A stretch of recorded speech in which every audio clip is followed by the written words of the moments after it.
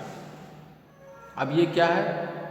یہاں تک تو بات سمجھ میں آ گئی کہ اسم ہو، فعل سے نکلا ہوا ہو، اور اس شخص پر دلالت کرے جس کے ساتھ فعل قائم ہے.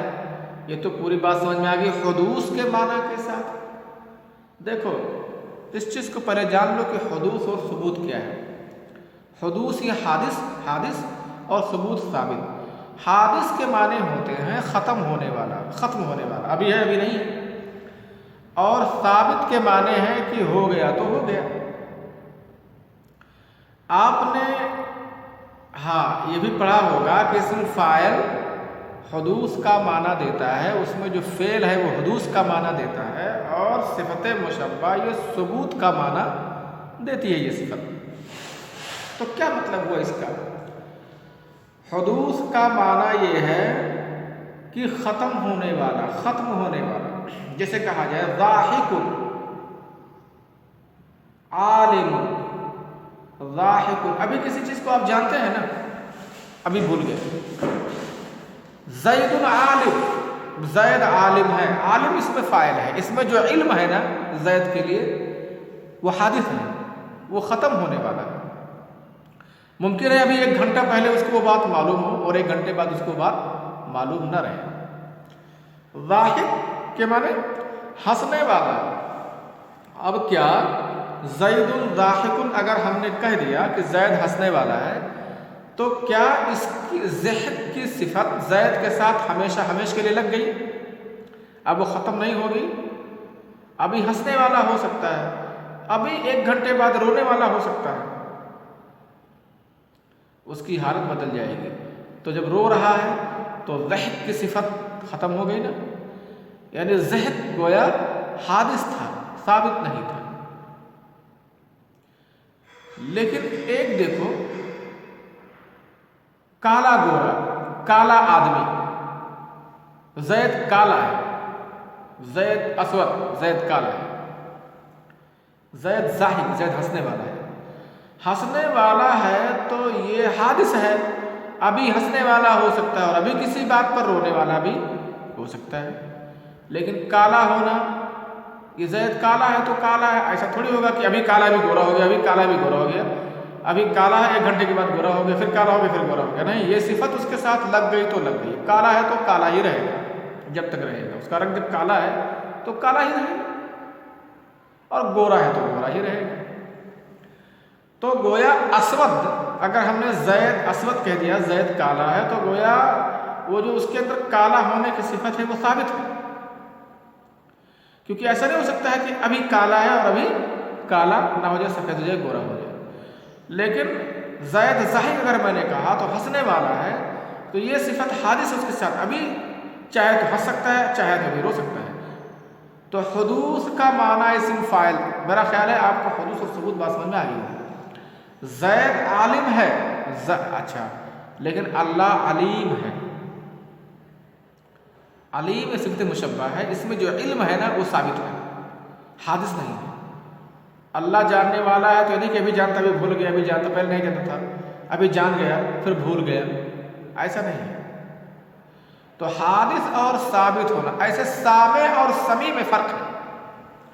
سامع چونکہ اسم فاعل ہے تو جس کے لیے سامع لگایا جائے گا، جس کے لیے سامع لگایا جائے گا تو گویا اس کا سننا ابھی سننا ہو سکتا ہے، ابھی کچھ دیر کے بعد نہ سننا بھی ہو سکتا ہے۔ یہ صفت حادث ہے، ختم ہونے والی ہے۔ لیکن اگر جس کے ساتھ سمیع لگا دیا جائے تو یہ اسم فاعل نہیں ہے، یہ صفت مشبہ ہے، اور جس کے ساتھ سمیع لگ جائے گی یہ صفت گویا وہ سننے ہی والا ہوگا۔ ایسا نہیں کہ ابھی سن رہا ہے، ابھی نہیں سن رہا ہے، ابھی سن رہا ہے، ابھی کچھ دیر کے بعد نہیں سننے والا ہو سکتا ہے، ایسا اس میں نہیں ہے۔ تو بمعنی الحدوث، اسم فاعل میں جو معنی ہوگا وہ حدوث کا معنی ہوگا، اس میں ثبوت کا معنی نہیں ہوگا۔ کوئی بھی اسم فاعل، ناصر زید، ناصر زید مدد کرنے والا ہے، ابھی نہیں کہ مدد کرنے والا ہے تو اب ہمیشہ مدد کرنے والا ہوگا ہی۔ اب مدد کرنے والا، مدد جس سے صفت لگ گئی تو اب مدد ہی رہے گا، کبھی نہ مدد کرنے والا بھی ہو سکتا ہے۔ ٹھیک ہے نا، بات سمجھ میں آ گئی؟ تو اسم فاعل جو معنی دیتا ہے وہ حدوث کا معنی دیتا ہے، وہ ثبوت کا معنی نہیں دیتا ہے۔ اب آپ اسم فاعل کا ثلاثی مجرد سے کیسے آتا ہے، غیر مجرد سے کیسے آتا ہے، اس کا معنی اس کو آپ نے جان لیا، کس وزن پر آتا ہے، کیسے بنتا ہے، آسان سا طریقہ آپ کو بتلا دیا گیا۔ اس کی تعریف آپ جان لیجئے۔ اسم الفاعل اسم مشتق من فعل، اسم فاعل ایسا اسم ہے جو فعل سے مشتق ہوتا ہے، مطلب فعل سے نکلا ہوا ہوتا ہے۔ آپ چاہیں تو کہہ سکتے ہیں کہ فعل سے بنتا ہے۔ کیوں؟ لیدل علی من قام بہ الفعل، تاکہ دلالت کرے اس شخص پر جس کے ساتھ فعل قائم ہے، بمعنی الحدوث، حدوث کے معنی کے ساتھ۔ اس میں معنی حدوث کا ہوتا ہے، ثبوت کا نہیں ہوتا ہے۔ اور میں نے ابھی آپ کو حدوث اور ثبوت کی پوری بات سمجھا دیا ہے۔ وصيغته من الثلاث المجرد على وزن فاعل، اور اس کا صیغہ ثلاثی مجرد سے فاعل کے وزن پر آتا ہے، آپ نے اس کو پہلے جان لیا ہوگا۔ كضارب وناصر، جیسے ضارب اور ناصر۔ ومن غیرہ علی صیغۃ المضارع، اور اس کے علاوہ سے مضارع کے وزن پر آتا ہے اسم فاعل، یعنی ثلاثی مجرد کے علاوہ سے اسم فاعل مضارع کے وزن پر آتا ہے۔ من ذالک الفعل، اسی فعل کے مضارع کے وزن پر آتا ہے۔ کیسے؟ بمیم مضموم مکان حرف المضارع، میم مضموم کے ذریعے حرف مضارع کی جگہ پر، یعنی میں نے بتایا نا کہ علامت مضارع کی جگہ پر وہ میم مضموم کر دیں، وہ کسر ما قبل الآخر، اور آخر سے پہلے والے کے کسرہ کے ساتھ، یعنی آخر سے پہلے والا اگر کسرہ نہ ہو تو کسرہ کر دیجیے، کا مدخل و مستخرج، جیسے مدخل اور مستخرج، بس یہ ہو گیا۔ وَهُوَ يَعْمَلُ عَمَلَ فِعْلِهِ الْمَعْرُوفِ، یہاں سے بات کرنی ہے، اور وہ اپنے فعل معروف جیسا عمل کرتا ہے۔ اسم فاعل کیسے عمل کرتا ہے، اس کا فعل لائیے، فعل معروف تو جیسے وہ عمل کرتا ہے۔ ضارب کیسے عمل کرتا ہے، جیسے یضرب کرتا ہے۔ ناصر کیسے کرتا ہے، جیسے ینصر کرتا ہے۔ ٹھیک ہے، اس کے عمل کرنے کی کچھ شرطیں ہیں، ایسے نہیں کہ چاہے جہاں لے آئے عمل کرنے لگے گا، جیسے مصدر میں عمل کرنے کی شرطیں تھیں۔ اس کو آپ کو آگے پڑھایا جائے گا اور اس کی مشق کرائی جائے گی۔ السلام علیکم ورحمۃ اللہ وبرکاتہ۔